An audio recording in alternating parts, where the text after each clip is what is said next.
வணக்கம். விஎஸ் மாந்திரிகம். இந்த மாந்திரிகத்தில் துர்மாந்திரிகம் செய்வது எப்படி? துஷ்ட மாந்திரிகம், துர்மாந்திரிகம் சொல்லுவாங்க இல்லையா? அதை எப்படி பிரயோகம் பண்ணுறது, எப்படி ஜெயிக்கிறது, எப்படி துர்மாந்திரிகத்தை எதுக்காக செய்கிறாங்க? துர்மாந்திரிகம் நல்லவங்களை அழிக்கிறதும் கெட்டவங்களை அழிக்கிறதும், துஷ்ட ஆத்மாக்களை நம்ம ஆக்கர்ஷன் பண்ணி அது மூலியமாக அதை பணிய வச்சு துஷ்ட ஆத்மாக்களை நம்மளுடைய ஆசைக்காக அதை இணங்க வச்சு பணிய வச்சு அதை கொண்டு போய் மற்றவங்க மேலே ஏவி விட்டு அது மூலியமாக நம்மளுடைய ஆசைகளையும் நம்மளுடைய தேவைகளை நிறைவேற்றிக்கிறதுக்காக செய்யக்கூடியது தான் துர்மாந்திரிகம். இந்த துர்மாந்திரிகத்தை முன்னாள் ரிஷிகளும் மாந்திரிகர்களும் என்ன செய்திருக்காங்கன்னு கேட்டிங்கன்னாக்கா, அதுக்கு நாள் குறிச்சிருக்காங்க. இந்த நாளில் இதை செய்தால் இது முழுமையான பலன் கொடுக்கும் அப்படின்றது தான் இந்த துர்மாந்திரிகத்தில் இருக்கக்கூடிய மிகப்பெரிய ஒரு வலிமையான வேலை. இந்த துர்மாந்திரிகம் செய்யணும்னு கேட்டிங்கன்னாக்கா, ஆடு கோழி அதாவது கேட்டிங்கன்னாக்கா கல்யாண பூசணிக்காய், வெள்ளை பூசணிக்காய் சொல்கிற மாதிரி கல்யாண பூசணிக்காய், அதுக்கப்புறம் கோழி கொடுத்துருக்காங்க, ஆடு கொடுத்துருக்காங்க, எருமை மாடு கூட கொடுத்துருக்காங்க, ஏன் மனுஷனை கூட பலி கொடுத்து தான் அந்த வேலையை செய்திருக்காங்க. இந்த ரணபலி கொடுத்து செய்யக்கூடியதில் தான் பார்த்தீங்கன்னாக்கா, பெரிய பெரிய அரசர்களும் பெரிய பெரிய ஆள்களாக இருந்தவங்க அப்புறம் கோட்டைகளை கட்டி அந்த கோட்டைக்குள்ளே உள்ளே போகிறதுக்கு உண்டான பலிகளை கொடுத்துருக்காங்க. மனுஷனுங்களே கொடுத்துருக்காங்க, நரபலின்னு சொல்லுவாங்க. ஏன் ஆடு மாடு கோழி கூட நரபலி மாதிரி தான் கணக்கு இருந்தாலும் இது செய்திருக்காங்க. இது செய்து என்ன பண்ணியிருக்காங்க கேட்டிங்கனாக்கா, அந்நியர்களை அதாவது கேட்டிங்கன்னாக்கா எதிரிங்கன்னு நினைக்கிறத விட அந்நியர்கள்னாக்கா இந்த நாட்டில் இந்த பக்கத்து நாட்டில் போயிட்டு அவங்க போர் புரியறதுக்காக அந்த பலியெல்லாம் கொடுத்து அதுக்கப்புறம் செய்திருக்காங்க. காளிகளை உபாசனை பண்ணியிருக்காங்க, வராகிய உபாசனை பண்ணியிருக்காங்க. பல ஆத்மாக்கள் அதாவது கேட்டிங்கன்னாக்கா 3 வகையாக பிரிப்பாங்க இந்த இதை பொறுத்த வரைக்கும். துர்தேவதைகள், அதுக்கப்புறம் கேட்டிங்கன்னாக்கா தேவதை புனித தேவதைகள், அதுக்கப்புறம் கேட்டிங்கன்னாக்கா நார்மலாக இருக்கக்கூடிய மற்ற ஆத்மாக்களை மயானத்தில் வச்சு வசியம் பண்ணி செய்கிறதுக்கு பேர் தான் நல்ல வேலையும் இருக்குது, கெட்ட வேலையும் இருக்குது. இந்த மாந்திரிகத்தை பொறுத்த வரைக்கும் எதுவுமே நல்லது கிடையாது. இதுதான் நல்லதுன்னு சொல்லக்கூடிய ஆளும் கிடையாது. ஏன்னு கேட்டிங்கன்னாக்கா, மாந்திரிகர் ஒருத்தர் மாந்திரிகத்தை கற்றுக்கிட்டு உக்காந்து ஒரு மாந்திரிகம் செய்கிறாருன்னு கேட்டிங்கன்னாக்கா, உங்களுக்கு கெட்டவராக இருக்கலாம் ஒருத்தர். ஆனால் மாந்திரிகர் மாந்திரிகருக்கு பொறுத்த வரைக்கும் யாருமே நல்லவங்க கிடையாது, யாருமே கெட்டவங்க கிடையாது. உங்களுக்கு கெட்டவரான ஒருத்தருக்கு மாந்திரிகத்தை பிரயோகம் பண்ணி அவங்கள துன்பப்படுத்துறது, அவங்கள கஷ்டப்படுத்துறது, அவங்கள குடும்பத்திலிருந்து பிரிக்கிறது, குடும்பத்திலிருந்து அவங்களுக்குள்ள சண்டைகளை மூட்டி விடுறது, அதுக்கப்புறம் வியாபாரத்தை தடுக்கிறது, அதுக்கப்புறம் இது எல்லாமே கேட்டீங்கன்னா ஒருத்தருடைய ஆசைக்காக இன்னொருத்தரை அழிக்கிறதுக்கு பேர் தான் மாந்திரிகம்.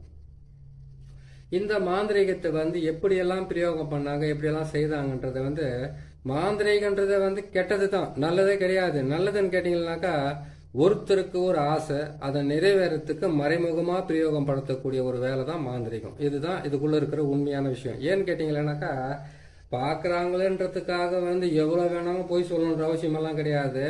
ஒரு தகடு எடுத்து பாக்கெட்ல வச்சுட்டு போனாக்கா தனவசியம் ஆயிடும். ஒரு மாந்திரிகத்தை பிரயோகம் பண்ணிட்டாக்கா அதனால பாத்தீங்கன்னாக்கா ஊர்ல இருக்கிற பெண்கள் எல்லாம் வசியம் பண்ணிக்கலாம், ஆண்களை பெண்கள் வசியம் பண்ணிக்கலாம், அப்படிலாம் கிடையாது. ஏன்னு கேட்டீங்கன்னாக்கா, ஒரு மாந்திரிகத்தை நீங்க பிரயோகம் பண்ணி செய்யறதால நம்மளுக்கு நார்மலாவே கடவுள் வாழ்க்கையில சில நன்மைகளும் சில தீமைகளும் சில சமமான வேலைகளும் நம்மளுக்கு கொடுத்துருக்கிறாரு.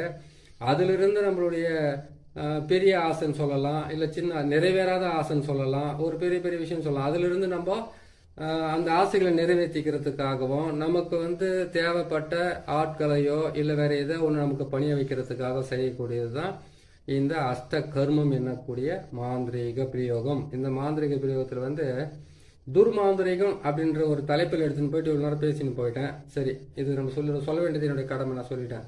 துர்மாந்திரிகன்றது கேட்டிங்கன்னாக்கா, அமாவாசைக்கு மறுநாள் அரைமுட்டு, இன்னைக்கு அரைமுட்டு தான், இந்த நாளில் தான் உங்களுக்கு நான் போட்டு காட்டுறேன்.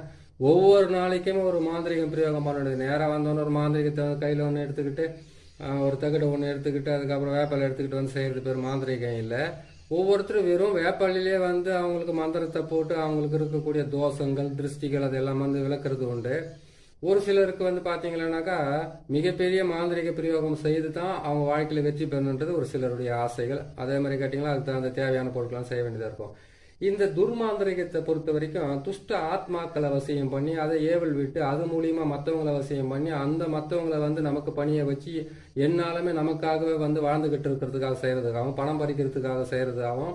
அதுக்கப்புறம் கேட்டீங்கன்னாக்கா வீட்டுக்குள்ள இருக்கிற மாமியார் மருமக, அதுக்கப்புறம் மாமனார் மருமக, இப்படி எல்லாம் வந்து பிரச்சனைகள் எல்லாம் நிறைய இருக்குது இல்லையா, கணவன் மனைவி பிரச்சனைகள் இருக்குது இல்லையா, அந்த மாதிரி இருக்கக்கூடியவங்களை வந்து நமக்கு வந்து வசப்படுத்துறதுக்காகவும், அப்படி இல்லைன்னு கேட்டீங்கன்னாக்கா அவங்கள அந்த வீட்டை விட்டு பிரிச்சு வெளியில ஓட்டுறதுக்காகவும் அவங்களால ஏற்படக்கூடிய துன்பங்கள் இருந்து விளக்குறதுக்காக தான் இந்த துர்மாந்திரிகத்தை பிரயோகம் பண்ணுவாங்க. இந்த துர்மாந்திரிகத்தை பிரயோகம் பண்ணணும்னு கேட்டீங்கன்னாக்கா முதல்ல நமக்கு தேவை நேற்று போட்ட சக்கரம் தான். ஆனால் சக்கரத்தை பொறுத்த வரைக்கும் 8 வகையா பயன்படுத்தலாம். அதே சக்கரத்தை வச்சு 8 வகையா பயன்படுத்துறது நேற்று போட்ட சக்கரம் தான். இதுல வந்து பாத்தீங்கன்னாக்கா ஒரு வித்தியாசம் என்னன்னு கேட்டீங்கன்னாக்கா இதுல வந்து 9 முட்டையை வைக்க வேண்டியதா இருக்கும். 9 முட்டையை வச்சு ஒரு மண் பாத்திரத்தை வாங்கிட்டு வந்து அதுல வந்து கேட்டீங்கன்னாக்கா நம்ம அஷ்ட கர்மத்துக்கு வந்து முக்கியமா தேவை வந்து கேட்டீங்கன்னாக்கா ருத்ரபூமி விபூதின்னு சொல்லுவாங்க. அது ருத்ரபூமி விபூதின்னு சொல்றது வந்து கேட்டீங்கன்னாக்கா மயான சாம்பல். வெறும் மயான சாம்பல்ல வந்து பன்னியோட ரத்தத்தை கலந்து போட்டு அதுக்கு தேவையான பொருட்களை வச்சாலுமே போதும், ஆட்டோமேட்டிக்கா ஒரு குடும்பத்தை விட்டு ஓடுவாங்க, வீடு காலி பண்ணி போடுவாங்க. அது எப்பேற்பட்ட இடமா இருந்தாலும் காலி பண்ணி விட்டுடலாம். அவ்வளவு கஷ்டமா வேலை செய்யும். அதெல்லாம் அதையெல்லாம் அவங்களுக்கு பொறுமையாகவும் ஒவ்வொன்றா போட்டுக்கிட்டு வரான். 100கணக்கான ஆயிரக்கணக்கான மாந்திரிக பிரயோக ரகசியங்கள்லாம் இருக்குது. ஒவ்வொன்றா சொல்லிக்கிட்டு வரேன். நீங்க பார்த்து பிரயோகம் பண்ணாலும் சரி, நீங்களே செய்து உங்களை காப்பாத்திக்கிட்டாலும் சரி, அது உங்களுக்கு ரொம்ப நல்லதான் இருக்கும். ஏன்னு கேட்டீங்கன்னாக்கா நல்லவன் அப்படின்றதுக்கு ஒரு அர்த்தம் என்னன்னு கேட்டீங்கன்னாக்கா வாழ முடியாதவன், வாழ தெரியாதவனுக்கு பேர் தான் நல்லவன். துன்பத்தை அனுபவிக்க பிறந்தவனுக்கு பேர் தான் நல்லவன். ஒரு நல்லவனா வாழ்ந்து இந்த பூமியில படுற சிரமம் சித்திரவதையும் இருக்குது பாருங்க, சாதாரணமா இருக்காது. அது கெட்டவங்க மட்டும் நல்லா வாழ்ந்துருவாங்கனாக்கா அவங்க கெட்டவங்க இல்ல, வாழ தெரிஞ்சவங்களுக்கு பேர் தான் கெட்டவங்க. அதான் கேட்டீங்கன்னாக்கா கெட்டதையாவது செய்து வாழணும்னு நினைக்கிறாங்க பாருங்க, அவங்க தான் பாத்தீங்களா அந்த பூமியில வாழ தகுதியானவங்க. நல்லவங்க என்ன கேட்டீங்கன்னாக்கா ஒரு சண்டைக்கு போக மாட்டாங்க, ஒரு பிரச்சனைக்கு போக மாட்டாங்க. ஒழிச்சு சாப்பிட்டோமா, ஒரு மூலையில படுத்தோமா, நல்லா தூங்கி வந்துச்சுமா, காலத்துல வந்து எல்லாமே நடந்ததுக்கு அப்புறம் போய் சேர்ந்தமான இருப்பாங்க. கெட்டவங்க வந்து வாழ தெரிஞ்சவங்க, வாழறதுக்காக ஆசைப்படுறாங்க. அந்த ஆசைகள் மூலியமா அவங்க செய்யக்கூடிய சின்ன சின்ன தவறுகளால அவங்க கெட்டவங்களா நம்ம கண்ணுக்கு தெரிறாங்க. இதுல வந்து யாரும் வேறுபடுத்தி பேசணுன்ற அவசியமே கிடையாது. நம்மளுக்கு கரெக்டா செய்யறோமா, செய்து முடிச்சுமா, அவங்கள பொறுத்த வரைக்கும் வாழத்துக்கு தெரிஞ்சவங்க, இவங்களை பொறுத்த வாழ தெரியும். இது 2 மட்டும் தான் நம்ம தெரிஞ்சுக்கணும். சரிங்களா? சரி, நம்ம இந்த தலைப்புக்கு வரலாம். இப்போ இந்த துர்மாந்திரிகத்தை பிரயோகம் பண்றதுக்கு உண்டான வழினா 9 முட்டை, 6 தேங்காய், 8 எலுமிச்சம்பழம் இதுக்கு தேவை. 8 எலுமிச்சம்பழத்தை வச்சு 9 முட்டையை வச்சு 6 தேங்காயை வச்சு என்ன செய்யறது? இது செஞ்சோம்னாக்கா இது மாதிரி துர்மாந்திரிகத்துல வந்து என்னென்ன பலன் இருக்குது? துர்மாந்திரிகத்தை பொறுத்த வரைக்கும் தீராத பகை, கண் திருஷ்டி, ஓம்பல், எதிரிகளோட தாக்கம், குடும்பத்துல வந்து அடிக்கடிக்கு வந்து ஒவ்வொரு நாளுமே வந்து மாந்திரிக பிரயோகம் பண்ணி உங்களை கெடுக்கிறவங்க, உங்களை தடுக்கிறவங்க, உங்க தொழிலை தடுக்கிறவங்க, குடும்பத்தை வந்து சீரழிக்கிறதுக்காகவும் சீர்குலைக்கிறதுக்காகவும் அலையிறவங்களுக்கு வந்து தண்டனை கொடுக்கறதுக்கு தான் இந்த துர்மாந்திரிகத்தை பிரயோகம் பண்ணணும். இந்த துர்மாந்திரிகத்தை பிரயோகம் பண்றதுக்கு நேத்து போட்ட சக்கரத்திலே வந்து 8 வகையா செய்யலாம் சொல்லியிருக்கேன். அந்த 8 வகையில பொறுத்த வரைக்கும் அதுல நேத்து போட்டது வந்து வயானமசி, அதுக்கப்புறம் வசியமாவா, இது எல்லாமே இதுல வரும். இதுல வந்து அந்த சக்கரத்தை மட்டும் போட்டுக்குங்க. தகுடுல போடணும். தரையில போடுறது வந்து மாந்திரிகரா இருந்தா இந்த சக்கரத்தை தரையில போட்டு உங்களை தேடி வந்தவங்களை வந்து தெற்கு பக்கம் பாக்குற மாதிரி உட்கார வச்சுட்டு நீங்க வடக்கு பக்கம் பாக்குற மாதிரி உட்காந்து அதுக்கப்புறம் வந்து இதுக்கு உண்டான சக்கரத்தை போட்டு எதிர்த்தாப்புல உட்கார வச்சு ஒரு மண் பாத்திரத்துல இந்த சொல்லுவாங்க இல்லையா, உளுந்து மாவு வந்து நம்ம உளுந்து மாவு எடுத்தோம்னாக்கா மோகினி வசியத்துக்கும் ஆண் பெண் வசியத்துக்கும் அரிசி மாவாலையும் வந்து இதெல்லாம் செய்யலாம். அதே மாதிரி கெட்ட வேலை செய்யணும்னு கேட்டீங்கன்னா எட்டி மரத்தினுடைய அடியில் இருக்கக்கூடிய மண், புத்து மண், அதை பாழடைஞ்ச புத்து மண், பாழடைஞ்ச வீடு மண், முக்கூட்டு வழி மண், இந்த மண்ணுகளை எடுத்து தான் செய்யணும். அதுக்கு வந்து ஒவ்வொரு பதிவா நான் போட்டுக்கிட்டு வரேன். நிறைய இருக்குது. ஒரே ஒரு மாந்திரிகத்தை கத்துக்கிட்டு நம்மளால எதையும் ஜெயிக்க முடியாது. எல்லா மாந்திரிகம் என்பது வந்து 8 பிரிச்சோம்னாக்கா 64 கலை வரும். 64 வந்து நான் 8ஆல பிரிச்சோம்னா எட்டால நம்ம பெருக்கணும்னா எத்தினி வருது அவ்வளோ வரும். அதுல எல்லாம் ஒவ்வொன்று தான் சொல்லிக்கிட்டு வர முடியும். நான் சொல்லிக்கிட்டு வரேன், நீங்க பாத்துக்குங்க. பாத்துட்டு வந்தீங்கன்னா உங்களுக்கு நல்ல பலனை கொடுக்க ஆரம்பிச்சு. இந்த அரைமுட்டு நாள் என்ன பண்ணணும், நான் கரெக்டா 12 மணி, அது இரவா இருக்கட்டும் பகலா இருக்கட்டும் சரி, இதுலயே ஒரு வித்தியாசம் இருக்குது. அரைமுட்டைன்றது பார்த்தீங்கன்னா அமாவாசை 2 பட்டு வந்துச்சு. அரைமுட்டை மட்டும் எப்படி காலையில் 12 மதியம் 12 மணி நைட் 12 மணி எப்படி பிரிக்க முடியும்? நீங்கள் அது நினைக்காதீங்க. அரைமுட்டாவே நினைங்க, அமாவாசையாவே நினைங்க. திருக்கணிதம், வாக்கிய கணிதம், அதுக்கப்புறம் ஒவ்வொரு மனிதர்களுக்குமே ஒவ்வொரு திதிகளும் ஒவ்வொரு கரணங்களும் வச்சுக்கிட்டு இருக்கிறதுனால அமாவாசைக்கு மறுநாள் அரைமட்டை 12 மணிக்கு செஞ்சுக்குங்க. இல்லைன்னு கேட்டால் நைட்டு 12 மணிக்கு தாராளமாக நீங்கள் செய்யலாம். 12 மணிக்கு செய்துட்டு எந்த பக்கம் போகிறது எடுத்துக்கணும்னு பயம் இருந்தாக்கா மாந்திரிகர்கள் வந்து மொத்தத்தில் பயப்படக்கூடாது.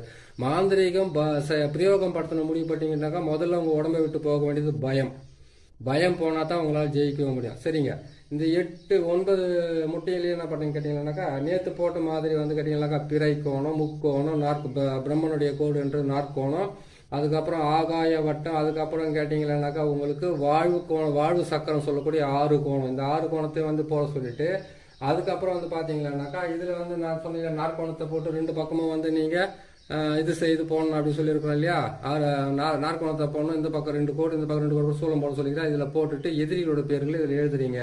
அந்த போட்டிருக்கிற முட்டையில் மொத்தத்திலுமே வந்து எதிரியோட பேர் தான் எழுதணும். நீங்கள் எல்லா எதிரியோட பேருங்களையும் எழுதிட்டு அந்த எதிரி உங்களை கெடுக்கிறவங்க, உங்களை அழிக்கணும்னு நினைக்கிறவங்க, உங்களுக்கு துரோகம் பண்ண நினைக்கிறீங்க, உங்களை வந்து நாசம் பண்ண நினைக்கிறவங்க, இவங்க எல்லாருடைய பேர்களும் இதில் எழுதிக்குங்க. எழுதி முடிச்சுட்டு அதுக்கப்புறம் என்ன பண்ணுறீங்கன்னு கேட்டிங்களானாக்கா நீங்கள் ஒவ்வொரு நாளுமே ஒவ்வொரு பிரயோகத்துக்குமே வந்து ஒரு வழி இருக்குது. அந்த வழியில் வந்து பார்த்தீங்கன்னா கெட்ட நாள் என்று சொல்லக்கூடிய அந்த அமாவாசைக்கு மறுநாள்னு சொல்லக்கூடிய அந்த வந்து அரைமட்டில் வந்து நீங்கள் இந்த மாந்திரிகத்தை பிரயோகம் பண்ணுறதுக்கு இந்த தகுட்டில் வந்து என்ன பண்ணுறீங்கன்னு கேட்டிங்களானாக்கா உங்களுடைய யாரை நீங்கள் அழிக்கணும்னு நினைக்கிறீங்களோ, யாரை நீங்கள் கெடுக்கணும்னு நினைக்கிறீங்களோ, அதாவது நான் வெளிப்படையாக சொல்லிடுறேன், நீங்கள் யாராவது வந்து நாசமாகணும்னு நினைக்கிறீங்களா அது செய்யணும்னு கேட்டால் இந்த தகுட்டில் தான் அதை எழுத வேண்டியதாக இருக்கும். இதில் என்ன ஒரு விஷயம்னு கேட்டிங்கன்னாக்கா நசி பிரி இது மட்டும் தான் எழுத வேண்டியதாக இருக்கும். அந்த தகுட்டில் இந்த கோட்டுங்களில் எழுதணும். தேவை இந்த கோட்டுங்களில் போட்டு எழுதுனீங்கன்னா அது கரெக்டாக வந்துடும். இந்த முட்டைங்கள்லேயே வந்து நசி தான் எழுதணும், பிரின்னு தான் எழுதணும். அதை எழுதிட்டு என்ன பண்ணுங்கன்னாக்கா எழுதிட்டு இந்த முட்டைகள் எல்லாம் பேருங்களை வச்சுட்டு அந்த மண் பாத்திரத்தில் வந்து அந்த முட்டையை ஒவ்வொன்று தலையை சுற்றி வைக்கக்கூடாது, அப்படியே வைக்கணும். உங்கள் தலையை சுற்றி எல்லாம் வைக்க உங்களுக்கு பிடிச்சிருக்கிற பேடியோ தரித்திரமோ செய்வன பாதிப்போ மாந்திரிக பிரயோகமோ எதுவாக இருந்தால் தான் அதை நீங்கள் விளக்கறதுக்காக உங்கள் தலையை சுற்றி வைக்கணும். அப்படி இல்லைன்னு கேட்டிங்களானாக்கா இந்த தகுடை ஒன்று எழுதிட்டு இந்த தகுட்டுக்குள்ள வந்து நசி பிரிப்பிட்டு அவங்களோட பேரெல்லாம் போட்டு எழுதிட்டு அதுக்கப்புறமா என்ன பண்ணுறீங்கன்னு கேட்டிங்களானாக்கா இந்த சக்கரத்தை வந்து தகுட்டில் போட்டு எழுதிட்டு 1க்கு 4 தகுடாக எழுதி 4 பக்கம் மரத்தில் அடிக்க வேண்டியதாக இருக்குது. இல்லைன்னு கேட்டிங்கனாக்கா அவங்க வீட்டுங்களை கூட போட வேண்டிய நிலைமையாக கூட இருக்கலாம். நீங்கள் அப்படி செய்ய முடியல, அவங்க வீட்டுக்கெல்லாம் போக முடியாது, ஒரு எதிரியாச்சு எப்படி போக முடியும், அவங்க கிட்ட போனோம்னா நமக்கு எல்லாம் பிரச்சனை நடந்துக்கிறீங்களா? நீங்கள் அதை செய்யாதீங்க. எட்டி மரத்துலேயே அதுக்கப்புறம் எட்டி மரத்தில் அடிக்கலாம், அதுக்கப்புறம் அரளி செடியில் அடிக்கலாம், கசப்பான மரத்தில் அடிக்கலாம், வேப்ப மரத்தில் அடிக்காதீங்க. ஏன்னு கேட்டிங்கன்னாக்கா மகாமாயி இருக்கிறது மாரியம்மன் இருக்கிற இடத்துல போய் நீங்கள் அடிச்சுட்டு வந்தீங்கன்னாக்கா அவங்கள தான் தரநாசம் பண்ணி உட்காந்துப்பாங்க. அதை நீங்கள் செய்யக்கூடாது அந்த வேலைங்களவே.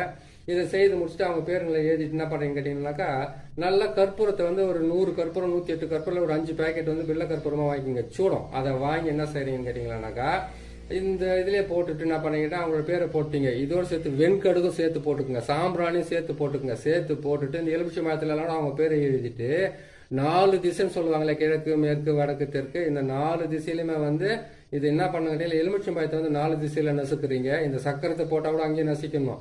அதே மாதிரி கேட்டிங்கன்னாக்கா இங்கே பாருங்க தேங்காயிலே வந்து அதே மாதிரி தான் உருவத்துங்களை நான் போட்டு எழுதியிருப்பேன். இந்த தேங்காயில் இருக்கக்கூடிய இந்த உருவத்தை பாருங்க. பெண் உருவம், ஆண் உருவம், அந்த ஆண் உருவம், இந்த மாதிரி சக்கரத்தை நான் போட்டிருக்கேன். இந்த சக்கரத்தை எல்லாம் எப்படி போடுறதுன்ட்டு நான் பொறுமையாக போட்டு காட்டுறேன். முதல்ல வந்து இதெல்லாம் பார்த்துக்குங்க. பார்த்துட்டீங்களா இதெல்லாம் இந்த சக்கரன்றது இப்படி இருதான்றதை நான் தெளிவாக உங்களுக்கு போட்டு காட்டுறேன். சரிங்களா? இதை தான் போடுவோம் இதில். அதே மாதிரி கேட்டிங்கன்னாக்கா இதில் 6 கோணம் போடுறோம் நம்ம. இதில் 6 கோணத்தை போட்டு இந்த 6 கோணத்தை வந்து வசியத்துக்காக யூஸ் பண்ணுறது. அதே மாதிரி அந்த முக்கோணத்தை போட்டோம்னாக்கா இது வந்து கேட்டிங்கன்னா இது வந்து ஒரு விதமாக அதுக்கும் உங்களுக்கு நான் சொல்லிக்கிட்டு வரேன். சரிங்களா? இது எல்லாம் போட்டுட்டு இந்த 6 தேங்காயில் வந்து 2 தேங்காயை வந்து நீங்கள் செய்துட்டீங்க இல்லையா, செய்த இடத்துல இந்த சக்கரத்துக்காக வந்து உடைச்சிடுங்க. அதுக்கப்புறம் எலுமிச்சை மரத்தை இதுக்கு நீங்கள் பலி கொடுத்துருங்க. அதுக்கப்புறம் 4 தேங்காய் இருக்குது, முட்டை இருக்குது, எலுமிச்சை மரம் இருக்குது. கொண்டு போய் என்ன பண்ண கேட்டிங்களானாக்கா இந்த செடி, அதுக்கப்புறம் வந்து நல்லா இந்த செடி இருக்குது பாருங்க, என்ன செடி அது அரளி செடி இருக்காங்களே, அரளி செடி கீழே வச்சு எரிக்கலாம், எருக்கஞ்செடி கீழே வச்சு எரிக்கலாம். அப்படி இல்லைன்னு கேட்டிங்கன்னாக்கா இதை வந்து ஆற்று மணல் அப்படின்னு கேட்டிங்கனாக்கா மயானம் இல்லாட்டி முக்கூட்டு வழி அப்படின்லாம் கேட்டிங்கன்னா ஆள் நடமாட்டம் இல்லாத இடத்துல கொண்டு போயிட்டு மற்றவங்க தாண்டாத மாதிரி வச்சு எரிக்கணுமே தவிர நேராக போனோம்னா அதை எரிச்சு விட்டுட்டு நீங்களும் பிரச்சனையிலேருந்து தப்பிக்காத மற்றவங்கள மாட்டி வைக்க. அதை கேட்டிங்கன்னா நம்ம கிட்ட இருக்கிற பிரச்சனை விலைக்கு போகணும்னு நினைக்கிறத விட மற்றவங்க யாராவது மாட்டக்கூடாதுன்னு நினைக்கணும். நீங்கள் எந்த எதிரிகளை வந்து இந்த துர்மாந்திரிகத்தை பிரயோகம் பண்ணுறோம் இல்லையா, அந்த துர்மாந்திரிகத்தை பிரயோகம் பண்ணுறதுக்காக வந்து யாருக்காக செய்றீங்களோ அவங்களுடைய வீட்டுக்கு வந்து தெற்கு பக்கமோ இல்லைன்னு கேட்டிங்கன்னா மேற்கு பக்கமாக வச்சு நீங்கள் எரிச்சிங்கன்னா கரெக்டாக அது வேலை செய்யறதுக்கு ஆரம்பிக்கும். ஒரு விஷயம், இது செய்து எரிச்சிட்டு வந்துடுறீங்க. எரிச்சிட்டு என்ன பண்ணணும்னு கேட்டிங்கன்னாக்கா, இதனுடைய சாம்பல் வந்து அவங்க வீட்டாண்ட போடலாம், அவங்க போற வர வழி பாதையில போடலாம் அப்படின்னு கேட்டாக்கா கொஞ்சம் அதாவது கேட்டீங்கன்னாக்கா 50 கிராம் 100 கிராம் சாம்பல் தான் கொண்டு போய் போடணும் இல்லை, ஒரு சிட்டிக்கு அந்த அளவுக்கு இருந்தால் கூட போது கொண்டு போய் அவங்க போட்டீங்கன்னாக்கா மிகப்பெரிய பிரச்சனை உருவாக ஆரம்பிக்கும். இதை செய்து முடிங்க. இதை செய்து முடிச்சுட்டு எதிரிகளையும் அதுக்கப்புறம் கேட்டீங்கன்னா உங்களுக்கு இருக்கிற பகைவர்களை அழிக்கிறதுக்காக வந்து இந்த துர்மாந்திரிகத்தை பயன்படுத்தி நீங்களும் வந்து மனசுக்குள்ள திருப்தியா இருங்க. மற்றவங்களுக்கு வந்து கேட்டீங்கன்னாக்கா துர்மாந்திரிகத்தை பிரயோகம் பண்றது தப்பு இல்லை. ஆனா துர்மாந்திரிகத்தை பிரயோகம் பண்ணிட்டு வந்து நீங்க மாட்டு கோமியத்திலேயோ அப்படி இல்லைன்னு கேட்டீங்கன்னாக்கா மஞ்சள் தூளாலேயே வந்து நீங்க குளிக்கணும். ஏன்னு கேட்டீங்கன்னா துஷ்ட பொருளுங்களை வந்து பயன்படுத்தினாவே மாட்டு கோமியம் தான் முக்கியமா உங்களை காப்பாற்றுறதுக்கு ஆரம்பிக்கும். அப்படி இல்லைன்னு கேட்டீங்கன்னா மஞ்சள் தண்ணியால வந்து குளிச்சுட்டு நீங்க என்ன பண்றீங்கன்னு கேட்டீங்கன்னாக்கா மஞ்சள் தண்ணியால மஞ்சளாவே ஃபுல்லா போட்டு குளிக்கணும்னு அவசியம் கிடையாது. கொஞ்சமா மஞ்சளை போட்டு குளிச்சுட்டு உங்க வாசல்ல வீட்டுல எல்லாம் தெளிச்சு விடுங்க. ஏன்னு கேட்டீங்கன்னாக்கா கெட்ட வார்த்தை பேசினாவே முஸ்லிம்ஸுங்க வந்து நமாஸ் படிக்கிறதுக்கு போகும்போது வந்து பார்த்தீங்கன்னா காது மூக்கு அதுக்கப்புறம் வாய் எல்லாமே சுத்தமாக கழுவிக்கிட்டு போவாங்க. ஏன்னு கேட்டாக்கா காலையிலேருந்து பேசின வார்த்தைக்கு வந்து அதுலேருந்து ஒரு புனிதம் ஆகட்டுன்றதுக்காக அது மாதிரி செய்வாங்க. அந்த மாதிரி நீங்கள் செஞ்சுட்டீங்கன்னாக்கா இதை செஞ்சு முடிச்சுட்டு யார் பேர் செய்யணுன்றதெல்லாம் பேருங்களெல்லாம் எழுதிட்டு இந்த தேங்காயை வந்து 4 பக்கம் 4 உடச்சிட்டு அதுக்கப்புறம் கொண்டு போயிட்டு நீங்கள் எரிச்சு உடச்சி முடிச்சுட்டு அதுக்கப்புறம் நீங்கள் போய் இருக்கிற வேலையை பாருங்கள். அந்த தகடை முடிஞ்சாக்கா அவங்க வீட்டில் வைக்கலாம். அப்படின்னு கேட்டிங்கன்னாக்கா மரத்தில் அடிச்சு விடுங்க. மரத்துங்களில் வந்து வேப்ப மரத்தை விட்டு கசப்பான மரம் சொல்லக்கூடிய மரத்தில் எட்டி மரம், அரளி செடி, அதுக்கப்புறம் கசப்பான மரம் எந்த மரம் முள்ளு மரமாக இருந்தாலும் பரவாயில்ல, அதுங்களில் இருந்து போட்டு நீங்கள் இது பண்ணி அடிச்சு வைக்கலாம். ஆணி வச்சு அடிச்சு வைங்க. ஆட்டோமேட்டிக்காக வந்து உங்கள் எதிரிகளுக்கு உண்டான நோய்களும் வியாதிகளும் பிரச்சனைகளும் தொந்தரவுகளும் வந்து உங்களை தொல்லை பண்ணாமல் விட்டுட்டு அவங்க பாட்டுக்கு ஒரு பிரச்சனை மாட்டிக்கிட்டு அலைவாங்க. இதை பார்த்து நீங்கள் செய்யுங்க, செய்து முடிங்க. மாந்திரிகராக இருந்தாலும் பரவாயில்ல, மாந்திரிகம் தெரியாதவங்களா இருந்தாலும் தன்னை பாதுகாத்துக்காக செய்கிறவங்களா இருந்தாலும் பரவாயில்ல, பார்த்து செய்து உங்களை காப்பாற்றிக்கங்க. இது செய்யறதுக்கு முன்னாடி உடல் கட்டு மந்திரன்றது ஒன்று இருக்குது. அந்த உடல் கட்டு மந்திரம் இல்லாமல் எதையுமே பிரயோகம் பண்ணாதீங்க. யார் செய்கிறதா இருந்தாலும் சரி. உடல் கட்டு மந்திரன்றது வந்து கேட்டிங்கன்னாக்கா நான் சொல்கிறேன் பாருங்கள். அந்த உடல் கட்டு மந்திரத்தை வந்து கரெக்டாக வந்து நீங்கள் 3 முறை சொல்ல வேண்டியதாக இருக்கும். அந்த உடல் கட்டு மந்திரத்தை செய்கிறதுக்கு முன்னாடி கையில் வந்து விபூதி எடுத்து கையில் வச்சுக்கிட்டு நீங்கள் சொல்ல வேண்டியது ஓம் மலையாள பகவதி தேகத்தில் பஞ்சாட்சாரமூர்த்தி காவல், கைகளில் மகேஸ்வரி காவல், சிரசு முதல் பாதம் வரை அஸ்த தேவர்களோ ஓம் என்ற ஆட்சாரமோ, காதில் வீரபத்ர தேவனோ, என்னை சுற்றி கால வைரவனம் காத்து ரட்சிக்க. இதுதான் இதனுடைய மந்திரம். அதை கேட்டீங்களா? ஓம் மலையாள பகவதி தேகத்தில் பஞ்சாட்சாரமூர்த்திகள் கைகளில் மகேஸ்வரி காவல், சிரசு முதல் பாதம் வரை அஸ்த தேவர்களோ ஓம் என்ற ஆட்சாரமோ, காதில் வீரபத்ர தேவனை சுற்றி கால வைரவனம் காத்து ரட்சிக்க. என்னை சுற்றி கால பைரவனை ரட்சிக்கனாக்கா உங்களை காப்பாத்திக்கிறது. இவரை சுற்றி கால பைரவனை காத்து ரட்சிக்கன்னு கேட்டீங்கன்னாக்கா உங்களுக்காக உங்ககிட்ட மாந்திரிகம் வர செய்யறதுக்காக வந்தவங்களை வந்து காப்பாத்துறதுக்காக உங்களுக்கும் போட்டுக்கிட்டு மற்றவங்களுக்கும் போட்டுக்கிட்டு காப்பாத்துறதுக்கு உண்டான வழியை பாருங்க, காப்பாத்திக்கிறதுக்கு உண்டான வழியை பாருங்க. இன்னும் ஒரு நல்ல பதிவில் நான் சந்திக்கிறேன். நம்ம சேனல் வந்து நீங்கள் பார்க்குறீங்க, உங்களுக்கு பிடிச்சிருக்குதுன்னு கேட்டால் சப்ஸ்கிரைப் பண்ணுங்கள், லைக் பண்ணுங்கள், ஷேர் பண்ணுங்கள். இன்னொரு நல்ல பதிவில் உங்களை பார்க்குறேன்.